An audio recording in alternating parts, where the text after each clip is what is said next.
Death Trash is an open-world game set in a post-apocalyptic world where cosmic horrors long for humanity but instead meet punks with shotguns.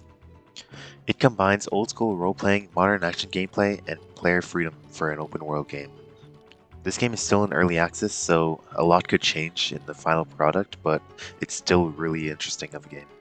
In this video, I want to talk about the gameplay features that I like and the design/art style that the game uses.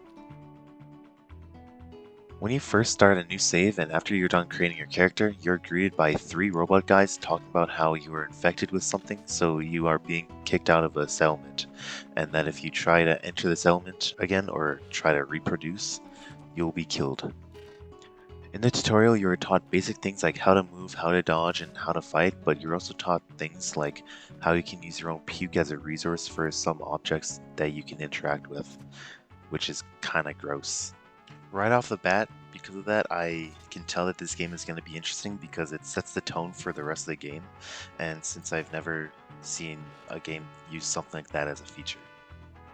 After you leave the settlement entrance and go out into the world, you're pretty much free to do whatever you want. Go explore, fight, complete quests, just anything you feel like doing.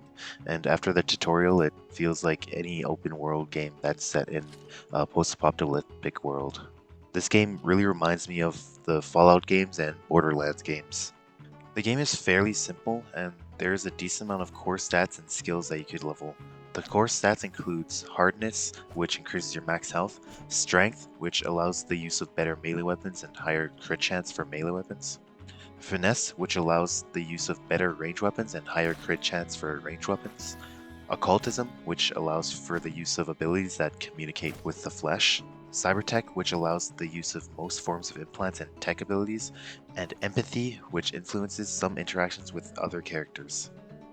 Skills include melee blunt, which increases damage for blunt weapons, melee sharp, which increases damage for bladed weapons, small firearms, which increases damage of small guns like pistols, large firearms, which increases damage of large guns like rifles, high tech, which increases damage for advanced weapons, bartering, which helps you get better prices from merchants, and stealth, lockpicking, and pickpocketing, which are all pretty self-explanatory. That's all I could really say about this game for now, since I haven't played too much of it, and even though the gameplay is pretty simple, it's still really fun.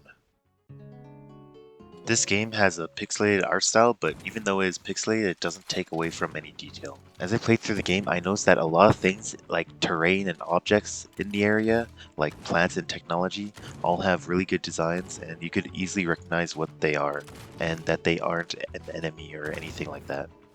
I think the design of a lot of the objects are pretty unique, especially the fleshy kind of objects that are just laying around in some areas. The plants all look like they're from an alien world, which fits the post-apocalyptic theme, and the technological objects around all have a super futuristic feel to them, which helps the sci-fi themes in the game. The design for the enemies and the characters like mutants and the flesh kraken are all really interesting.